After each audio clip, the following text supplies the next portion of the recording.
ট্রেনের আগাম টিকিট বিক্রির দ্বিতীয় দিনেও ঢাকা ও চট্টগ্রাম রেল স্টেশনে দীর্ঘ সারি, 3 কালোবাজারি আটক।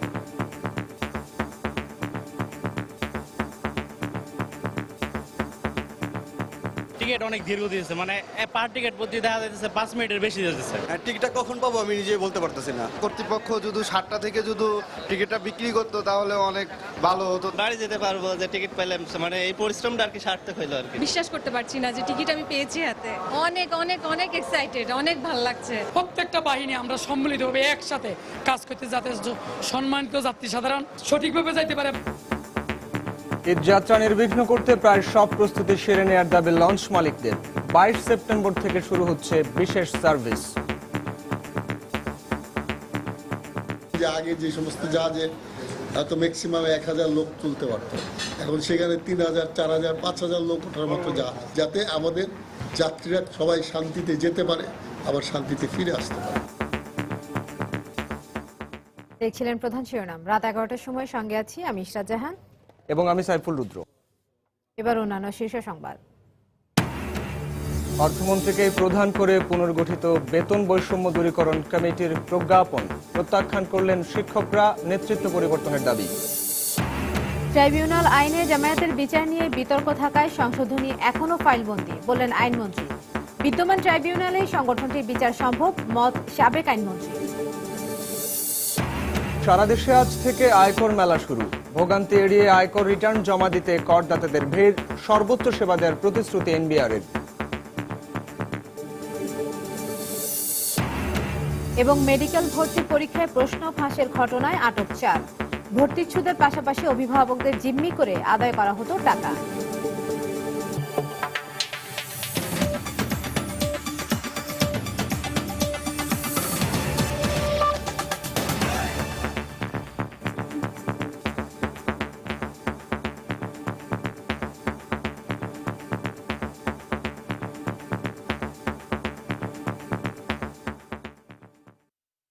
ঈদ উপলক্ষে ট্রেনের আগাম টিকিট বিক্রিতে দ্বিতীয় দিনও ছিল ভিড়। আজ দেয়া হয়েছে 21 সেপ্টেম্বরের টিকিট। সকাল 9টায় কাউন্টার খোলা হলেও গতকাল সন্ধ্যার পর থেকে কমলাপুরে এসে জড়ো হতে থাকেন টিকিট প্রত্যাশীরা। এদিকে টিকিট কালোবাজারের অভিযোগে 3 জনকে আটক করেছে রেল কর্তৃপক্ষ। স্বপ্নের টিকিট পেতে লাইনে আগেই দাঁড়ানো চাই, আর তাই টিকিট বিক্রি শুরুর অনেক আগ থেকেই এই অপেক্ষা। ঘড়ির কাঁটা 9টা ছোঁয়ার আগেই লাইন হয় আরও দীর্ঘ। ঈদের আগাম টিকিট বিক্রির দ্বিতীয় দিনেও কমলাপুর রেলওয়ে স্টেশনে ছিল টিকিট প্রত্যাশীদের উপচে পড়া ভিড়। আর অপেক্ষমান এসব মানুষের অভিযোগও কম ছিল না। টিকিট অনেক দীর্ঘ দিয়েছে, মানে পার টিকিট প্রতি দেখা যাচ্ছে 5 মিনিটের বেশি দিয়েছে। সকাল 7টায় আছি, আসার পরে এই লাইনে দাঁড়াই আছি, কিন্তু তার টিকিট পাচ্ছি না। আমি টিকিটটা কখন পাবো আমি নিজেই বলতে পারতেছি না। কর্তৃপক্ষ যদি 7টা থেকে যদি টিকিটটা বিক্রি করতো তাহলে অনেক ভালো হতো। একজনের 3টা 4টা টিকিট দিতেছে আর অনেকজনে পাইতেছেই না। তবে সব কষ্ট ভুলে যখন একটি টিকিট হাতে আসে, তখন অনেকের চোখে মুখে দেখা যায় বিজয়ের আনন্দ। ঈদের দিনটা শুধু ঈদ না, এই যে টিকিট নেওয়া যাওয়া, হ্যাঁ, সবকিছু মিলিয়ে তো ঈদ। বাড়ি যেতে পারবো যে টিকিট পেলাম, মানে এই পরিশ্রমটা আর কি সার্থক হইলো আর কি। বিশ্বাস করতে পারছি না যে টিকিট আমি পেয়েছি হাতে। অনেক অনেক অনেক এক্সাইটেড, অনেক ভালো লাগছে। এদিকে টিকিট কালোবাজারির অভিযোগে 3 জনকে আটক করেছে পুলিশ। পাশাপাশি পুরো ব্যবস্থাপনা সুশৃঙ্খল করতে আইন শৃঙ্খলা বাহিনীর নজরদারি জোরদার করা হয়েছে বলেও জানায় কর্তৃপক্ষ। আমাদের যেহেতু সম্পদ সীমিত, আমরা যতক্ষণ পর্যন্ত টিকিট থাকবে ততক্ষণ পর্যন্ত টিকিট দেওয়া অব্যাহত রাখবে। আমাদের জিআরপি রেলওয়ে পুলিশ এবং আমাদের আরএনবি, তাছাড়া রেব, ডিএমপি, প্রত্যেকটা বাহিনী আমরা সম্মিলিতভাবে একসাথে কাজ করতে যাতে সম্মানিত যাত্রী সাধারণ সঠিকভাবে যাইতে পারে। মোট 14,633টি টিকিট দেয়া হচ্ছে কমলাপুর থেকে। এর মধ্যে 65% দেয়া হচ্ছে কাউন্টার থেকে, বাকি টিকিটের 25% অনলাইন এবং ভিআইপি ও রেলের কর্মকর্তা কর্মচারীদের জন্য 5% করে বরাদ্দ। কামরুজ্জামান মামুন, সময় সংবাদ, ঢাকা। এদিকে টিকিট বিক্রির দ্বিতীয় দিনে চট্টগ্রাম থেকেও ঢাকা সহ মোট 9টি রুটে আগাম টিকিট দেওয়া হয়। দিন যত গড়াবে ভিড় তত বাড়বে বলে আশা করছে স্টেশন কর্তৃপক্ষ। ফ্যামিলি নিয়ে ঈদ করতে যাবো ঢাকা বাড়িতে, এই আর কি আসলে ওই জন্যই কষ্ট করে লাইনে দাঁড়ানো। আর ট্রেনে কমফোর্টেবল মোটামুটি। ভোর 5:30টার দিকে আসছি, 4টা টিকিট নিয়েছি, আমি লাকসাম যাব, খুব ভালো লাগতেছে। গতকালকে বিকাল 5টার সময় দাঁড়াইছিলাম, এখন টিকিট পেয়ে খুব ভালো লাগতেছে। আজকে 21 তারিখে টিকিট দিচ্ছি। আজকে কাউন্টারে জনগণের জন্য 4280 টিকিট উন্মুক্ত হয়েছে, পাশাপাশি অনলাইনেও টিকিট বিক্রি চলছে। যে সকল কর্মকর্তা কর্মচারী আমাদের টিকিট বিক্রি, স্টেশনের কাজকর্মের সাথে জড়িত এবং ট্রেন অপারেশনের সাথে, এদের কোনো ছুটি দেওয়া হবে না। এবং শুধু টিকিট বিক্রি না, ঈদের পরে আমরা স্পেশাল ট্রেন আবার ইন্ট্রোডিউস করছি, তারও আমরা টিকিট বিক্রি সব অ্যারেঞ্জমেন্ট আমাদের কমপ্লিট। অন্যদিকে ঈদে ঘরমুখো মানুষের যাত্রা নির্বিঘ্ন করতে প্রায় সব প্রস্তুতি শেষ করেছেন বলে জানিয়েছেন লঞ্চ মালিকরা। এরই মধ্যে শুরু হয়েছে লঞ্চের আগাম টিকিট বিক্রি। আর আগামী 22 সেপ্টেম্বর থেকে শুরু হবে বিশেষ লঞ্চ সার্ভিস। ঈদে লঞ্চে অতিরিক্ত ভাড়া আদায়, টার্মিনালে পর্যাপ্ত নিরাপত্তার অভাব আর কুলিদের হয়রানি সহ নানা অভিযোগ রয়েছে সাধারণ মানুষের। তবে কর্তৃপক্ষ বলছে সেবা নিয়ে কোনো অভিযোগ পাওয়া গেলে নেওয়া হবে তাৎক্ষণিক ব্যবস্থা। বিস্তারিত জানাচ্ছেন জুনায়েদ আল হাবিব। রাজধানী থেকে দেশের দক্ষিণাঞ্চলে যাওয়ার অন্যতম বাহন লঞ্চ। প্রতিদিন ঢাকার সদরঘাট থেকে 30 থেকে 50 হাজার যাত্রী লঞ্চে যাতায়াত করলেও ঈদের সময় সেই সংখ্যা দাঁড়ায় 5 থেকে 6 লাখে। লঞ্চ মালিকরা বলছেন এত বিপুল সংখ্যক যাত্রীকে সেবা দিতে হিমশিম খেতে হয় তাদের। এজন্য নিয়মিত লঞ্চগুলোর পাশাপাশি চালু করতে হয় পুরনো লঞ্চগুলো। আর পুরাতন লঞ্চগুলোর ঘষা মাজার পাশাপাশি টুকিটাকি কাজ নিয়ে এখন ব্যস্ত সময় পার করছেন শ্রমিকরা। দ্রুত কাজ করতেছি যাতে ঈদে লাইনে দিতে পারে। যতটুকু ভাঙাচুরা ছিল সম্পূর্ণ কাটা আমরা নতুন করে করতেছি জাহাজটারে, মানে যাতে কোনো রকম দুর্ঘটনা না ঘটে। ঈদের দিক দিয়ে মানে লাইনে চলে যাবে, তো এর জন্য আর্জেন্ট কাজ করাইতেছে। লঞ্চ মালিকরা জানালেন আগের যে কোনো সময়ের চেয়ে এবারের ঈদে তাদের প্রস্তুতি ভালো। যে আগে যে সমস্ত জাহাজে তো ম্যাক্সিমাম 1000 লোক তুলতে পারতো, এখন সেখানে 3000, 4000, 5000 লোক ওঠার মতো জাহাজ, বড় বড় বিশাল বিশাল জাহাজ হয়েছে। অনেক লঞ্চে ইদানিং আপনার সিসি ক্যামেরা বসানো হয়েছে। তো এই দিকে আমরা সবাই মিলে লক্ষ্য রাখতেছি যাতে আমাদের যাত্রীরা কোনো রকম বিপদে না পড়ে, সবাই শান্তিতে যেতে পারে, আবার শান্তিতে ফিরে আসতে পারে। তবে সাধারণ মানুষের অভিযোগ কর্তৃপক্ষের উদাসীনতার কারণে দিন দিন ভোগান্তি বাড়ছে লঞ্চ টার্মিনালগুলোতে। অতিরিক্ত ভাড়া নেয় এবং এটা যদি সরকার মনিটরিং করে তো আমি আশা করি যে এটা তখন অতিরিক্ত ভাড়াটা নিতে পারবে না। স্থানীয় ঘাটে যারা পুলিশ যারা থাকে এরা একটা প্রবলেম করে, ওরা এক্সট্রা চার্জ চায়, ওদের দিয়ে নিতে হবে, ওদেরকে দিয়ে ক্যারি করাইতে হবে। এই প্রবলেমগুলো আমাদেরকে বেশি ফেস করতে হয়। আমাদের একটাই দাবি কর্তৃপক্ষের কাছে, নির্বিঘ্নে আমরা বাড়ি যেতে পারি সেই ব্যবস্থা যেন আমাদের করা হোক। কর্তৃপক্ষ বলছে দুর্ভোগ কমাতে কোনো অনিয়মের অভিযোগ পাওয়া গেলে সঙ্গে সঙ্গে ব্যবস্থা নেওয়া হবে। ঢাকা সদরঘাট থেকে এবার দিনে বরিশালগামী ডে সার্ভিস আমরা চালু করেছি। পাশাপাশি আপনারা জানেন সদরঘাটে আগে পন্টুন সংখ্যা ছিল 13টা, এখন এবার হবে 16টা। যে এবারই প্রথম টিকিট প্রথা চালু করা হচ্ছে। এছাড়া নির্বিঘ্নে লঞ্চ চলাচলের জন্য এবার ঈদের আগে ও পরে মোট 8 দিন বালুবাহী নৌযান চলাচল বন্ধ রাখার আবেদন জানিয়েছে কর্তৃপক্ষ। জুনায়েদ আল হাবিব, সময় সংবাদ, ঢাকা। দেখছেন রাত 11টার সময়। অর্থমন্ত্রী আবুল মাল আব্দুল মুহিতকে প্রধান করে বেতন বৈষম্য দূরীকরণ সংক্রান্ত মন্ত্রিসভা কমিটি পুনর্গঠন করেছে সরকার। বিকেলে এই সংক্রান্ত একটি প্রজ্ঞাপন প্রকাশ করা হয়। কমিটিকে পাবলিক বিশ্ববিদ্যালয়ে শিক্ষকদের বেতন ও পদমর্যাদার বিষয়সহ 8ম বেতন কাঠামোর উপর পর্যালোচনা করে সুপারিশ দিতে বলা হয়েছে। এদিকে অর্থমন্ত্রীর নেতৃত্বে থাকায় নতুন এই কমিটিকে প্রত্যাখ্যান করেছেন পাবলিক বিশ্ববিদ্যালয়ের আন্দোলনরত শিক্ষকরা। আবুল মাল আব্দুল মুহিতের কাছ থেকে ন্যায় বিচার পাবেন না অভিযোগ করে নিরপেক্ষ কাউকে প্রধান করে নতুন কমিটি গঠনের দাবি জানান তারা। তারকুজামান শিমুলের রিপোর্ট।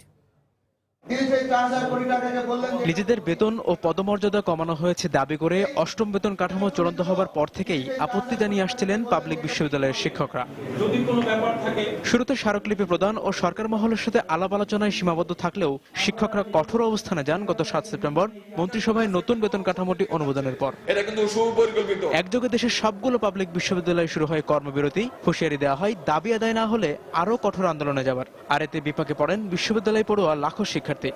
এই অবস্থার মধ্যেই বুধবার ঘোষণা এলো বেতন বৈষম্য দূরীকরণে গঠিত নতুন কমিটির। 7 সদস্য বিশিষ্ট এই কমিটিতে আগের মতোই প্রধান রাখা হয়েছে অর্থমন্ত্রীকে। এছাড়া সদস্য হিসেবে রাখা হয়েছে শিল্প, বাণিজ্য, আইন, শিক্ষা ও জনপ্রশাসন মন্ত্রণালয়ের মন্ত্রী এবং অর্থ ও পরিকল্পনা মন্ত্রণালয়ের প্রতিমন্ত্রীকে। তারা একদম জ্ঞানের অভাবের ফলে এইরকম একটা আন্দোলন লেগেছে।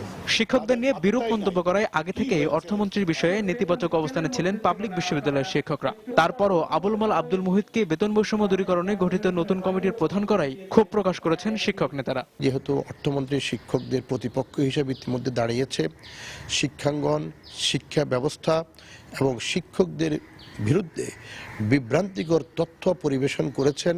তথ্যের যাচাই বাছাই না করে ভুল তথ্য জাতির সামনে হাজির করে আমাদের শিক্ষকদেরকে হেয় প্রতিপন্ন করার চেষ্টা করেছেন। সে অবস্থায় তার কাছ থেকে আমরা সুবিচার পাব না এবং শিক্ষকরা মনে করে তার সাথে বসা শিক্ষকদের সঠিক কাজ হবে না।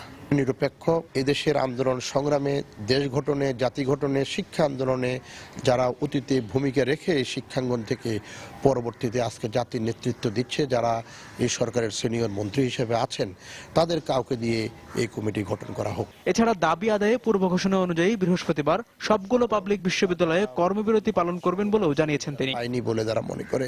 তারেকুজ্জামান শিমুল, সময় সংবাদ, ঢাকা। দেখাশোনা করার জন্য সন্ত্রাসী সংগঠন হিসেবে জামায়াতের বিচারে আন্তর্জাতিক অপরাধ ট্রাইব্যুনাল আইনের সংশোধনী মন্ত্রিপরিষদ বিভাগে ফাইলবন্দি বলে মন্তব্য করেছেন আইনমন্ত্রী অ্যাডভোকেট আনিসুল হক। সংশোধনীটি কবে পাশ করা হবে এ বিষয়ে সুস্পষ্ট করে কিছু বলেননি তিনি। এদিকে বিদ্যমান ট্রাইব্যুনাল আইনে জামায়াতের বিচার সম্ভব বলে মন্তব্য করেছেন সাবেক আইনমন্ত্রী ব্যারিস্টার শফিক আহমেদ। ট্রাইব্যুনাল পুনর্গঠিত হওয়ায় ট্রাইব্যুনালের প্রসিকিউটরের সংখ্যা কমিয়ে আনার পক্ষেও মত দেন তিনি, যদিও সাবেক আইনমন্ত্রীর সঙ্গে ভিন্ন মত পোষণ করেছেন ভারপ্রাপ্ত চিফ প্রসিকিউটর। আন্তর্জাতিক অপরাধ ট্রাইব্যুনাল তার রায়ে দল হিসেবে জামায়াতকে অপরাধী সংগঠন বলে পর্যবেক্ষণ দিয়েছেন। সেই পর্যবেক্ষণের আলোকে ট্রাইব্যুনালের তদন্ত সংস্থা জামায়াতের তদন্ত শেষ করে। তবে ট্রাইব্যুনালের আইনে সংগঠন বা দলের বিচার সম্ভব কিনা তা নিয়ে দেখা দেয় আইনি বিতর্ক। যদিও সরকার আইনটি সংশোধনের উদ্যোগ নিলেও 1.5 বছরেও নেই কোনো অগ্রগতি। জামাতে ইসলাম বলেন যে দলই এই দলটাকে আপনার বিচার করার মতন আইন সেই আইনটার মধ্যে ছিল না, সেই জন্য আইনটাকে সংশোধন করা হয়েছে এবং আইনটা ক্যাবিনেট ডিভিশনে আছে। আমি ঠিক সময়টা বেঁধে দিতে পারছি না এই মুহূর্তে। এতে স্বভাবতই প্রশ্ন ওঠে মানবতাবিরোধী সংগঠন জামায়াতের বিচারে সরকারের সদিচ্ছা নিয়ে। সাবেক আইনমন্ত্রী মনে করেন আইনের সংশোধনের প্রয়োজন নেই, জামায়াতের বিচার সম্ভব বিদ্যমান আইনেই। যেই সংগঠনই হোক, যদি 1971 সালে সংগঠন হিসেবে সংগঠিত হয়ে মানবতাবিরোধী অপরাধ করেছে, যুদ্ধ অপরাধ করেছে এবং গণহত্যার সাথে জড়িত থাকে, তাদের বিচার করতে কোনো অসুবিধা আছে বলে আমি মনে করি। তবে এর সাথে ভিন্নমত পোষণ করেছেন ট্রাইব্যুনালের ভারপ্রাপ্ত চিফ প্রসিকিউটর। অপরাধের শাস্তি দেওয়ার ব্যাপারগুলো আছে, যে সমস্ত ব্যাপারগুলো আছে, এগুলো সম্পর্কিত একটা পরিষ্কার হওয়া দরকার। এই আইনটাকে কার্যকরী করার জন্য আরো ব্যবস্থা গ্রহণ করা যাবে, সেটা এই আইনের মধ্যেই আছে। আর যদি প্রয়োজন হয় তাহলে তো সংশোধন করতেই হবে। সাবেক আইনমন্ত্রী ট্রাইব্যুনাল পুনর্গঠনকে সমর্থন দিলেও এর প্রসিকিউটরের সংখ্যা কমিয়ে আনার পক্ষে মত দেন, যদিও প্রসিকিউটরের সংখ্যা কমিয়ে আনার কোনো যৌক্তিকতা নেই বলে মনে করে প্রসিকিউশন। আফজাল হোসেন, সময় সংবাদ, ঢাকা। রাত 11টার সময় আরো থাকছে। রাজধানীর বেশিরভাগ পাবলিক টয়লেটেরই বেহাল দশা, খোলা জায়গায় মলমূত্র ত্যাগ করায় স্বাস্থ্য ঝুঁকিতে নগরবাসী, বললেন চিকিৎসকরা।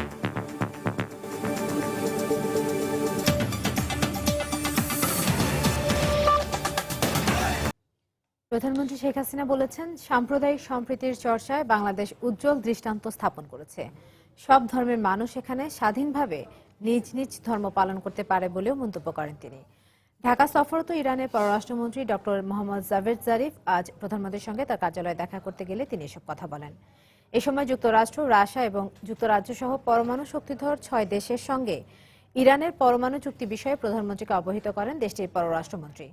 প্রায় 1 দশক পর এই চুক্তি করতে সমর্থ হয়েছে ইরান। দীর্ঘদিনের এই সমস্যা সমাধান করায় ঢাকার সঙ্গে তেহরানের বাণিজ্যিক সম্পর্ক আরও জোরালো হবে বলে আশা প্রকাশ করেন প্রধানমন্ত্রী। তেলসহ বাংলাদেশের সঙ্গে বিভিন্ন ক্ষেত্রে ব্যবসায়িক সম্পর্ক স্থাপনে ইরানের আগ্রহের কথা জানিয়েছেন দেশটির সফররত পররাষ্ট্রমন্ত্রী জাভেদ জারিফ। একদিনে ঢাকা সফর শেষে সন্ধ্যায় রাজধানীর একটি হোটেলের সংবাদ সম্মেলনে এই কথা বলেন তিনি। তবে নিজেদের দেশে দক্ষ জনশক্তি থাকায় আপাতত বাংলাদেশ থেকে লোক নেয়ার ব্যাপারে তারা ভাবছেন না বলেও জানান ইরানের পররাষ্ট্রমন্ত্রী। Private sectors in the two countries can in fact be the engine. Bangladesh সরকার এবং ব্যবসায়িক সম্প্রদায়ের সঙ্গে আলোচনার ব্যাপারে আমরা সম্মত হয়েছি। এর ফলে দুদেশের মধ্যে ব্যবসায়িক ক্ষেত্রে কোন কোন বিষয়ে বিনিময়ের সুযোগ রয়েছে তা খুঁজে বের করা যাবে। তেল রপ্তানির জন্য বহুদেশীয় সহযোগিতার মাধ্যমে বাংলাদেশের সঙ্গেও সম্পর্ক স্থাপন করা সম্ভব। আর জঙ্গিবাদের বিষয়ে আমাদের অবস্থান হলো এটি কোনো ধর্মীয় ইস্যু নয়, এটা পুরোটাই রাজনীতির অংশ। ইসলাম কখনোই জঙ্গিবাদকে সমর্থন করে না, বরং ইসলাম ধর্ম এর পুরো বিপক্ষে। আমরা জঙ্গিবাদ দমনে ভবিষ্যতে যৌথভাবে কাজ করার ব্যাপারেও বাংলাদেশের সঙ্গে আলোচনা করেছি। লন্ডনে পৌঁছেছেন বিএনপি চেয়ারপারসন বেগম খালেদা জিয়া। বাংলাদেশ সময় দুপুর 12:15টায় তিনি লন্ডনের হিথ্রো বিমানবন্দরে পৌঁছান। এয়ারপোর্ট লাউঞ্জে বেগম জিয়াকে স্বাগত জানান তার বড় ছেলে তারেক রহমান। এ সময় সেখানে উপস্থিত ছিলেন যুক্তরাজ্য বিএনপির নেতারা। বেগম জিয়া তাদের সঙ্গে কুশল বিনিময় করেন। এর আগে থেকে এয়ারপোর্টের আশপাশে ভিড় করেন বিএনপির কর্মী সমর্থকরা। পরে চালকের আসনে বসে তারেক রহমান নিজেই বাসভবনে নিয়ে যান বেগম জিয়াকে। ব্যক্তিগত এই সফরে বিএনপি চেয়ারপারসন চোখের চিকিৎসা করাবেন।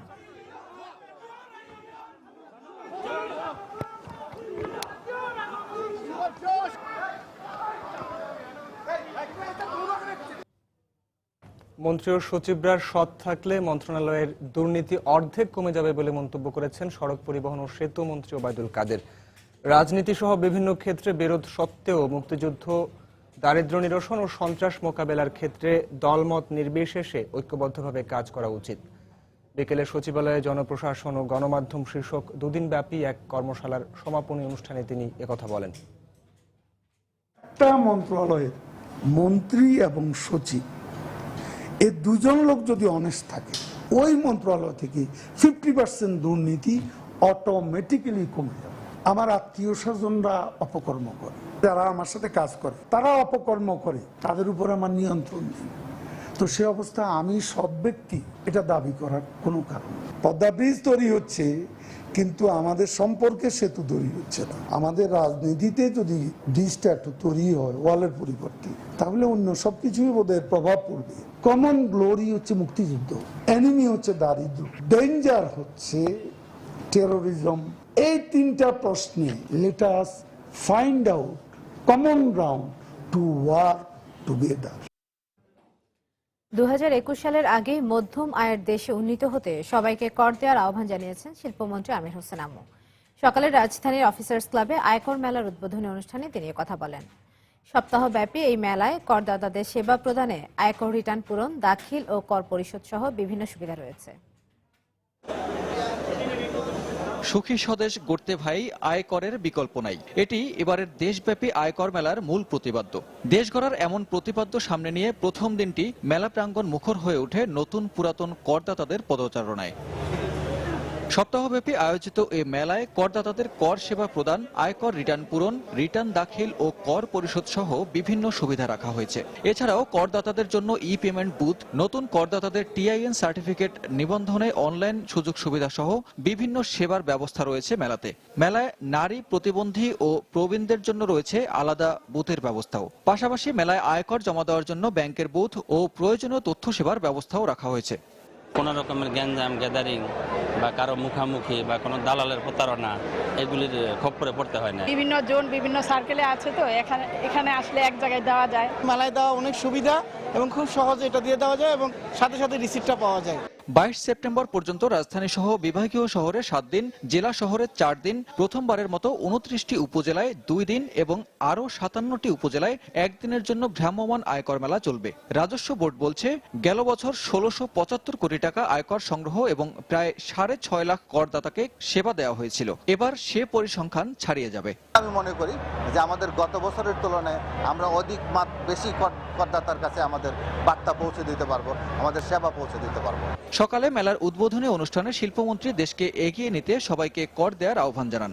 আজকে সরকার যে বিভিন্ন খাতে উন্নয়নমূলক কর্মকাণ্ডগুলি পরিচালিত করছে, এই উন্নয়নমূলক কর্মকাণ্ডের সহযোগী শক্তি আপনি না হন, আপনি যদি ট্যাক্সটা ঠিকভাবে না দেন, তাহলে সরকার যদি উন্নয়নমূলক পরিকল্পনা গ্রহণ না করে, তাহলে তো আপনার ইনকাম হবে না। সুতরাং ইনকাম যদি করতে হয় তাহলে অবশ্যই ট্যাক্স পে করতে হবে। উদ্বোধনী অনুষ্ঠান শেষে মেলা প্রাঙ্গণ ঘুরে দেখেন শিল্পমন্ত্রী। সানবীর রূপল, সময় সংবাদ, ঢাকা। মেডিকেল কলেজে ভর্তি পরীক্ষার প্রশ্নপত্র ফাঁসকারী চক্রের 4 সদস্যকে আটক করেছে র্যাব।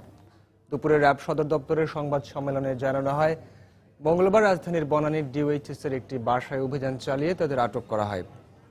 এ সময় তাদের কাছ থেকে 1,21,00,000 টাকার চেক, প্রশ্নপত্র ও উত্তরপত্র জব্দ করা হয়। আটককৃতদের মধ্যে জসিমউদ্দিনকে এর আগেও একই অভিযোগে আটক করেছিল র্যাব। এরা শিক্ষার্থীদের মূল সনদ আটকে রেখে অভিভাবকদের জিম্মি করে মোটা অঙ্কের টাকা আদায় করতে বলেও জানিয়েছে র্যাব।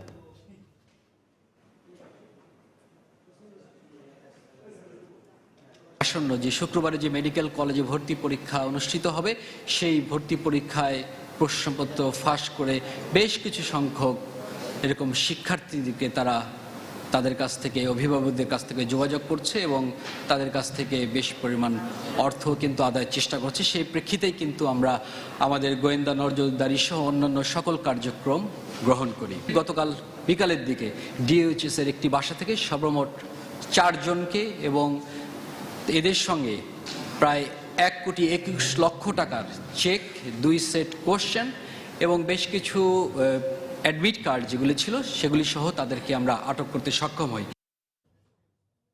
অপরিচ্ছন্ন আর নানা অব্যবস্থাপনায় রাজধানীর পাবলিক টয়লেটগুলো ব্যবহার করতে স্বাচ্ছন্দ্য বোধ করছেন না বেশিরভাগ মানুষ। চিকিৎসকদের মতে সময় মতো প্রাকৃতিক প্রয়োজনে সাড়া না দিলে মানবদেহে বিরূপ প্রভাব পড়ে। পাশাপাশি খোলা জায়গায় প্রাকৃতিক প্রয়োজন সম্পন্ন করায় নগরবাসী স্বাস্থ্য ঝুঁকিতে পড়ছে বলে দাবি পরিবেশবিদদের। 2017 সালের মধ্যে 100 পাবলিক টয়লেট নির্মাণের পরিকল্পনার কথা জানিয়েছে একটি বেসরকারি সংস্থা। পাশাপাশি শিগগিরই বেশ কিছু আধুনিক টয়লেট নির্মাণের অঙ্গীকার সিটি কর্পোরেশনের। পাবলিক টয়লেট সংকট নিয়ে মুজাহিদ শুভর 3 পর্বের ধারাবাহিকের আজ দেখুন প্রথম পর্ব। বেসরকারি সংস্থার জরিপে ঢাকার 2 সিটিতে প্রায় 1,60,00,000 মানুষের জন্য রয়েছে 69টি পাবলিক টয়লেট। 80-র দশকে নির্মিত এসব টয়লেটের মধ্যে সচল রয়েছে মাত্র 47টি, অর্থাৎ গড়ে প্রতি 2.25 লাখ মানুষের সুযোগ মিলছে একটি টয়লেট ব্যবহারের। সিটি কর্পোরেশনের তদারকি না থাকায় প্রয়োজন থাকলেও অস্বাস্থ্যকর পরিবেশের কারণে এসব টয়লেটের ধারে কাছে ঘেঁষেন না অধিকাংশ শ্রেণীর মানুষ। এত নোংরা অবস্থা তাদের যে ওই সমস্ত বাথরুমে বসা যায় না, বা মানে অনেক গন্ধ। টয়লেটে গেলে অনেক সময় জাম দেখা যায়, ময়লা ভরা। চাইলেও যেখানে সেখানে মন ত্যাগ করতে পারি না। তারপরে পাবলিক টয়লেট যেহেতু সংখ্যায় কম, সেক্ষেত্রে অনেক সময় বাধ্য হয়ে আমরা করতে হয়। সংখ্যায় অল্প, বাড়তি খরচ আর প্রয়োজনের সময় নাগালের মধ্যে না থাকায় যেখানে সেখানে প্রাকৃতিক প্রয়োজন সারতে বাধ্য হচ্ছেন ভুক্তভোগীরা। পরিবেশবিদরা বলছেন এতে তীব্র গন্ধে পরিবেশ বিপর্যয়ের পাশাপাশি নানা স্বাস্থ্য ঝুঁকিতে পড়ছে নগরবাসী। মানুষের জনদুর্ভোগ বা জনস্বাস্থ্যের হুমকি হচ্ছে তা নয়, এটি দৃষ্টি দূষণের কারণ হয়ে যাচ্ছে এই নগরীতে, এবং আমাদের যে ব্যাপক বৃক্ষরাজি ছিল সেগুলি কিন্তু ক্রমাগতভাবে ধ্বংস হয়ে যাচ্ছে। চিকিৎসকরা বলছেন নানা বাস্তবতায় যারা দীর্ঘক্ষণ প্রাকৃতিক প্রয়োজন সারতে পারেন না, তাদের শরীরে স্থায়ী বা অস্থায়ী নানা ধরনের রোগ জন্ম নেয়ার শঙ্কা থেকে যায়। প্রাকৃতিক সিগন্যাল দেওয়ার পরপরই মল মূত্র ত্যাগ করা না হয়, তাহলে সেটা পরিপাক তন্ত্রের উপরে একটা অস্থায়ী বা স্থায়ী প্রভাব পড়তে পারে, কিডনির উপরে ক্ষতি করতে পারে। এদিকে পেট্রোল পাম্প ও সিএনজি স্টেশনের টয়লেটগুলোর সংস্কার ও যথাযথ কর্তৃপক্ষের সমন্বয়ে রাজধানীতে 100টি পাবলিক টয়লেট নির্মাণের পরিকল্পনা ওয়াটার এইডের। নতুন কোনো জায়গা পেলে ফুট ওভার ব্রিজের নিচে আমরা পাবলিক টয়লেট ছোট ছোট আকারে করতে চাই, যাতে করে একটা পর্যাপ্ত সংখ্যক পাবলিক টয়লেট পুরুষ এবং নারীরা কিছুক্ষণ পর পর ঢাকা শহরের রাস্তায় পেতে পারে। অন্যদিকে শিগগিরই প্রায় 1/2 টয়লেট নির্মাণের প্রতিশ্রুতি ঢাকা দক্ষিণের নগরপিতার। ওয়াটার এইড নামের একটা সংস্থা আছে, তারা শুরু করেছে, আমি একটা উদ্বোধন করে দিয়ে আসছি, আরেকটা করছি। আমাদের পক্ষ থেকে 15-20টা করবো, সবকিছু মিলে 40-50টা নতুন পাবলিক টয়লেট আমরা করবো। জনগণের স্বাস্থ্য সেবায় এনজিও সংস্থা সহ সমাজের আগ্রহী নানা পক্ষের সহযোগিতা নিতে সিটি কর্পোরেশনের প্রতি আহ্বান পরিবেশবিদদের। মুজাহিদ শুভ, সময় সংবাদ, ঢাকা।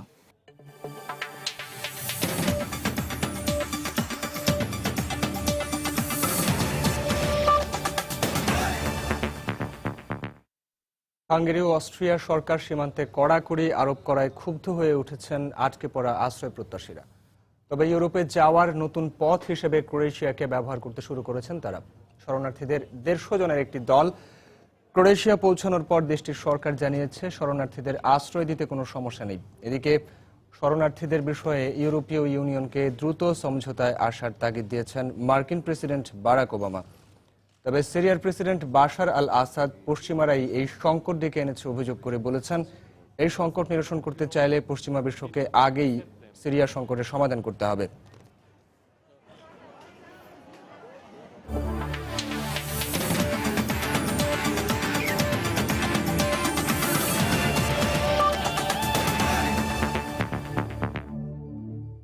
সব গুঞ্জনের অবসান ঘটিয়ে আসন্ন বাংলাদেশ প্রিমিয়ার লিগ বিপিএল এ চূড়ান্ত হলো 6টি দলের অংশগ্রহণ। এবারের আসরের নতুন দল কুমিল্লা। ঘরোয়া ক্রিকেটের এই জনপ্রিয় আসরটির আনুষ্ঠানিক পর্দা উঠবে 22 নভেম্বর, আর 24 নভেম্বর মিরপুর স্টেডিয়ামে উদ্বোধনী ম্যাচ হবে। তবে এখনো চূড়ান্ত হয়নি আসরের সূচি। আজ দুপুরে মিরপুরে আনুষ্ঠানিক সংবাদ সম্মেলনে এমনটাই জানান বিপিএল এর গভর্নিং কাউন্সিল। গেল কদিন হলোই দারুণ কৌতূহল, আসন্ন বিপিএল এ ঠিক কতগুলো দল অংশ নিবে। কেউ 7-8, কেউ বা ধারণা করেছিল 5-6টি দল। ক্রিকেট বোর্ডও অবশ্য ফ্রাঞ্চাইজিদের নির্ধারিত সময় দিয়েও অপেক্ষা করেছিল বেশ কিছুদিন। অবশেষে সব যাচাই বাছাই শেষে গেল আসর থেকে একটি দল ছেটে ফেলেছে ক্রিকেট বোর্ড। আর শেষ পর্যন্ত নানা জটিলতায় বাদ পড়ল পুরনো 3 ফ্রাঞ্চাইজি, যোগ হয়েছে সমান 3। আমাদের ওপেনিং সেরেমনি হবে 22 নভেম্বর সানডে। গতবার যে শিক্ষাটা হয়েছে আমাদের, এই জন্য আমরা কিন্তু যারাই আপনার আসছে নেক্সট বিপিএল এর জন্য একটা ফিনান্সিয়াল গ্যারান্টি কিন্তু তাদেরকে দিয়ে আসতে হয়েছে। গেল আসরে নানা কাণ্ডে ঢুসকে হুশে ফিরেছে বিসিবি, তাই তাদের দাবি প্রত্যেক ফ্রাঞ্চাইজির সাথে চুক্তির ভিত্তি বেশ পোক্ত।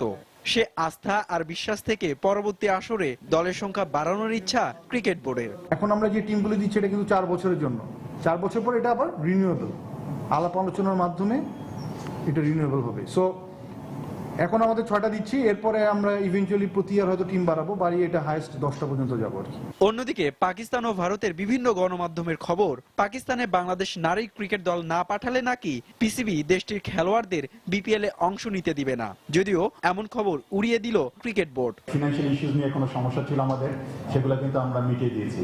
তো এরপরে কিন্তু কোনো সময় আমাদের তাদের সাথে কোনো করসপন্ডেন্সে বা কোনো আমাদের আলাপ আলোচনায় কোনো সময় কোনো কন্ডিশন দিয়ে তারা বিপিএল এর টিম পাঠাবে কি পাঠাবে না এরকম কিছু কিন্তু কোনো ইস্যু রেজ করেনি কেউ। এদিকে ফিক্সিং বিষয়ে বিপিএল এর গেল 2 আসর আলোর মুখ দেখেনি, তাই পূর্বের অভিজ্ঞতা থেকে এবার দেশের ক্রিকেটের সর্বোচ্চ প্রশাসনও সচেতন নিয়মিত আসর আয়োজনে। আইডেন্টিফাই করি এবং এটা বিচার প্রক্রিয়া পুরোটা শেষ করি। হুমায়ুন কবির রোজ, সময় সংবাদ, ঢাকা। রাত 11টার সময়ের পর্যায়ে শীর্ষ সংবাদগুলো জানিয়ে দিচ্ছি আরও একবার। রেলের আগাম টিকিট বিক্রির দ্বিতীয় দিনেও ভিড়, 3 কালোবাজারি আটক। 22 সেপ্টেম্বর থেকে শুরু হচ্ছে লঞ্চের বিশেষ সার্ভিস।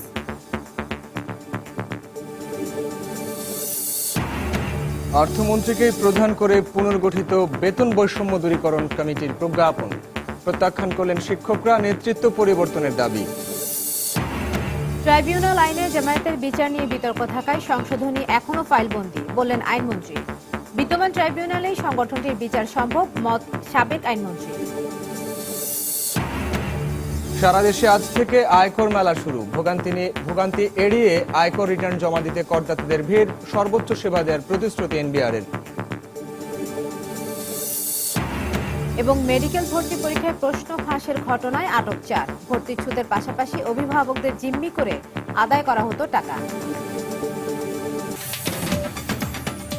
এই ছিল রাত 11টার সময়। যে কোনো খবর পেতে ভিজিট করুন সময়নিউজ.tv। সঙ্গে থাকুন সময়।